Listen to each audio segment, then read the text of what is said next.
উগান্ডার একটা চোরকে ম্যানহোলে ঢাকনা চুরি করার অপরাধে তাকে মৃত্যুদণ্ড দেওয়া হলো। মৃত্যুদণ্ড দেওয়ার আগে তার শেষ ইচ্ছা হলো এই রাজ্যের রাজার সঙ্গে সে একটু দেখা করতে চাই। তারপর তাকে রাজার কাছে নিয়ে যাওয়া হলো। তারপর রাজা তাকে জিজ্ঞেস করলো, দেখো, মৃত্যুর আগে তো মানুষ অনেক কিছু চাই, কত কিছু তার ইচ্ছা করে, পরিবারের মুখ দেখতে চাই, বেঁচে থাকার জন্য আকুতি করে, কিন্তু কেন তুমি আমাকে দেখার জন্য বায়না ধরলে? তখন লোকটি বলতেছে, মহারাজ, আমার কাছে একটা বীজ আছে, আর সেই বীজ থেকে একটা চারা গাছ হবে, আর সেই চারা গাছটি একটা মানুষের একটা ইচ্ছা পূরণ করবে।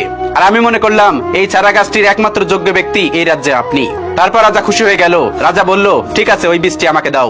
লোকটি বলতেছে, এই বীজটি দেওয়ার আগে একটা কাজ আছে, আর ওই কাজটি করতে আমার 7 দিন সময় লাগবে। আপনি এক কাজ করুন, আমার মৃত্যুদণ্ড 7 দিন পিছিয়ে দিন।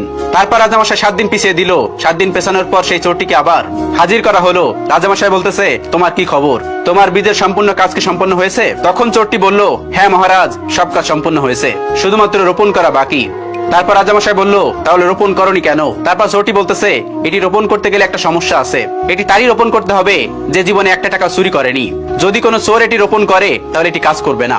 আমি তো একটা চোর, তাই আমি রোপণ করতে পারিনি। আপনি একটা কাজ করুন, কোন একটা সৎ ব্যক্তি দিয়ে এটি রোপণ করে নিন।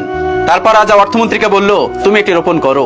অর্থমন্ত্রী তখন বলে, মানে মহারাজ, আমি সারা দেশের অর্থ নিয়ে নাড়াচাড়া করি, এদিক সেদিক নেই, এখান থেকে 1 টাকা তো এদিক সেদিক যেতেই পারে, তা আমি কি করে রোপণ করি বলেন? রাজা তখন খাদ্যমন্ত্রীকে বলল, খাদ্যমন্ত্রীও একই কথা বলল। তারপর একে একে সকলকে বলল, সবাই একই কথা বলতেছে। অবশেষে সবাই বলতেছে, মহারাজ, যেহেতু গাছটি আপনার, আপনি রোপণ করুন না, আপনি রোপণ করলে ভালো হয়।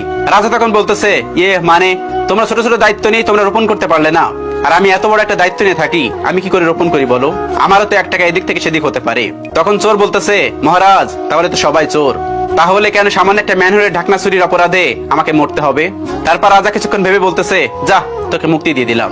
তারপর হঠাৎ করে একটা মন্ত্রী বলতেছে, মহারাজ, ওকে মুক্তি দেওয়া যাবে না, ও আমাদের সকল অপকর্ম জেনে গেছে, ওকে মুক্তি দেওয়া ঠিক হবে না, কারণ ও আমাদের সকল অপকর্ম জেনে গেছে, ওকে মুক্তি দিলে ও সবাইকে বলে দিবে। রাজা তখন বলতেছে, ঠিকই তো বলেছো, এখন কি করা যায়? তারপর আরেক মন্ত্রী বলতেছে, এক কাজ করুন, ওকে মন্ত্রী বানিয়ে দিন, তাহলেই তো সকল সমস্যার সমাধান। তারপর রাজা বলতেছে, ঠিকই তো বলেছো। আর তারপর বাছাই করে সারা দেশের চোরগুলোকে দায়িত্বশীল জায়গায় বসানো হয়। আর চোর দিয়ে দেশের উন্নতি হবে কি করে?